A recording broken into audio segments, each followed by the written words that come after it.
A life moving so fast it forgot to ask permission. Fame didn't arrive like a storm. It settled, pressed, and asked for more every day. This isn't the story of a fall. It's the story of a choice, made quietly, when success was loudest, and walking away cost more than staying.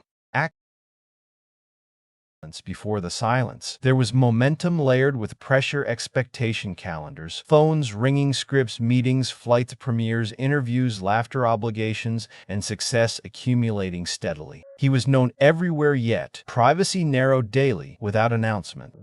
Comedy had carried him upward from improvisation to blockbuster visibility, and with that ascent came responsibility to be present, cheerful, available, dependable, reliable, consistent. Each project extended the public version of him while compressing the private one. Time fragmented into appearances, rehearsals, travel, promotion, recovery measured in hotel rooms, borrowed hours, and transitional spaces. The pressure was not scandal or collapse, but saturation, the steady demand to perform identity repeatedly without pause or distance. Industry rhythms rewarded stamina and punished hesitation. Family moments were negotiated around call sheets, deadlines, and travel windows.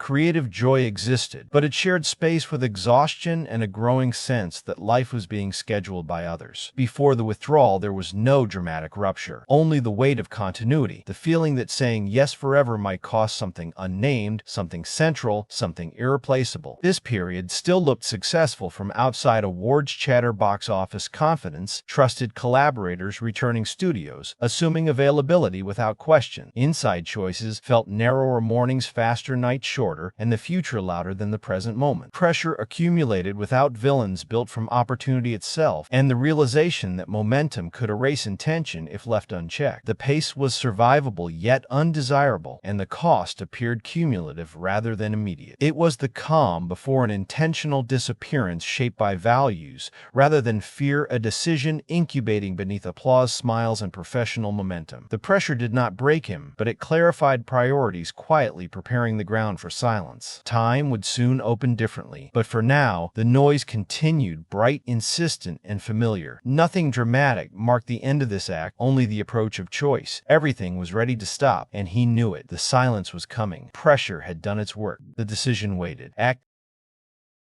Fame at full weight is not a moment, but a condition, a constant gravitational pull shaping days, habits, posture, and decisions. At this stage, recognition was automatic, a currency exchanged before introductions were finished.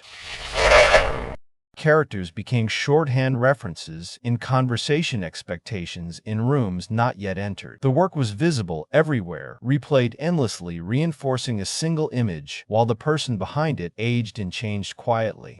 Success multiplied options but reduced freedom, because each option carried public consequence. The machinery of entertainment rewarded familiarity, asking for variations rather than departures. Creative offers arrived already framed by precedent and expectation. Fame became a contract renewed daily without signatures. Public affection was real, generous, and heavy. It followed into private spaces, into errands, into moments meant for rest. Gratitude coexisted with fatigue. The work ethic that built momentum now maintained it, requiring constant energy to sustain an established place. Laughter became labor, timing became obligation, and spontaneity became scheduled. Industry praise sounded like security, but functioned like expectation. The idea of stepping away felt unthinkable within a system that normalized constant presence. Fame rewarded availability, not absence. The weight pressed gently but persistently, shaping routine, priorities, and pace. Family life existed alongside this prominence, not beneath it, yet always negotiated with calendars, commitments, and recovery time.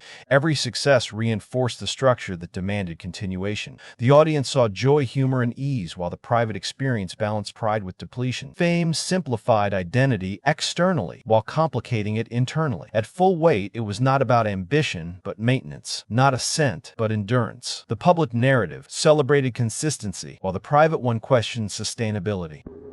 Each appearance confirmed relevance, yet relevance itself became the burden. Fame offered stability, but only if one remained within its orbit. Stepping outside required intention strong enough to counter momentum built over years. The applause was warm, but it did not answer deeper questions about time, care, presence, and responsibility. At full weight, fame asked not what was wanted, but what was next again and again. The cost was subtle, paid in attention, energy, and the gradual erosion of unstructured life. Recognition replaced anonymity permanently, removing the option of invisibility. The public self grew louder than the private one. Fame filled rooms before he entered them, shaping conversations, assumptions, and expectations. It promised longevity but demanded constancy. At full weight, fame was not oppressive, but it was complete, leaving little untouched or unscheduled. It was success doing exactly what it was designed to do and asking for more of the same in return. There was no villain, only accumulation. The full weight pressed down evenly day after day until the question was no longer how to continue, but whether continuing made sense at all. Fame had become a full-time presence, and the idea of silence began to feel like relief rather than risk failure or loss.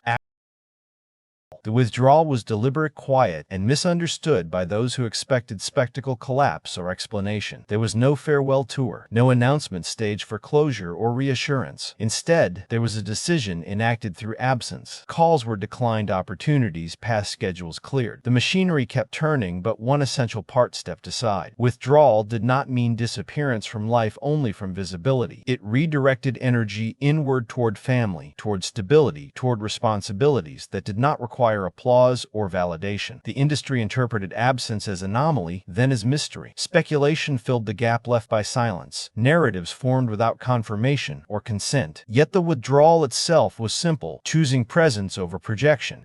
Time expanded differently without constant deadlines. Days regained ordinary shape, rhythm, and predictability. The public pace slowed to a private tempo.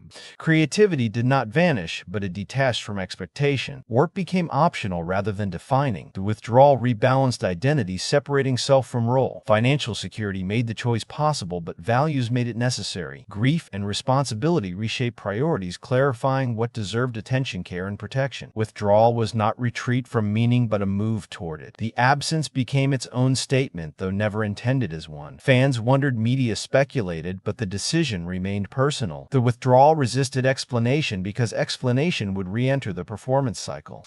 Silence protected intention. Life outside fame required adjustment, but it offered consistency and control. The noise receded, revealing space for care, continuity, and presence. Withdrawal dismantled the feedback loop of recognition and response. It allowed for anonymity within familiarity, a quieter form of existence. The public image froze in time, while the private life progressed forward. The industry moved on, as it always does, but the choice endured. Withdrawal was sustained not by avoidance, but by commitment. It required saying no, repeatedly reinforcing boundaries against momentum, expectation, and nostalgia. The absence became normal. Years passed. The silence held.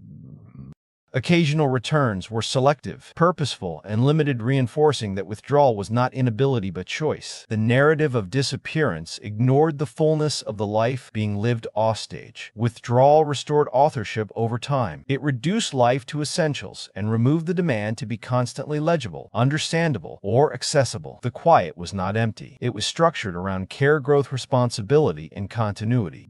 Withdrawal allowed for a different kind of productivity measured in presence rather than output. The world kept asking, but the answer remained silence. That silence was not punishment, loss, or regret, but design. Withdrawal became the act that defined the later years more clearly than any role. It was a refusal to trade what mattered for what was expected. The choice held firm, sustained by conviction rather than fear. In stepping back, something fundamental was preserved. The withdrawal was complete, and it worked.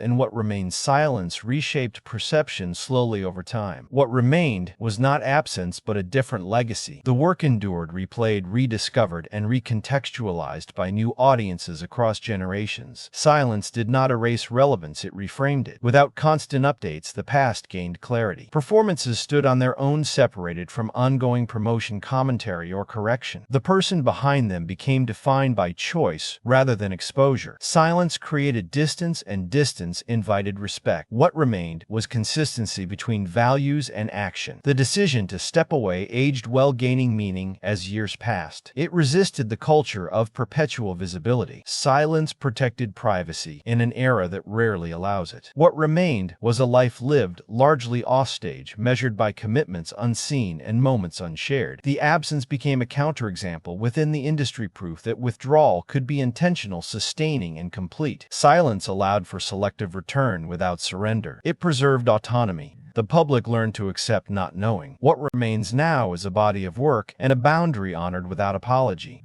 Silence softened curiosity into appreciation. The noise faded, but the impact stayed. What remains is not mystery, but coherence. A career completed without exhaustion. A public image allowed to rest without erosion. Silence did not diminish affection, it concentrated it. What remains is the possibility of choice for others watching quietly. The quiet demonstrated that stepping away is not failure. It is alignment. Silence clarified what success can mean when defined internally rather than publicly. What remains is a reminder that presence is finite and attention is valuable. The silence continues not as retreat but as resolution. What remains is enough.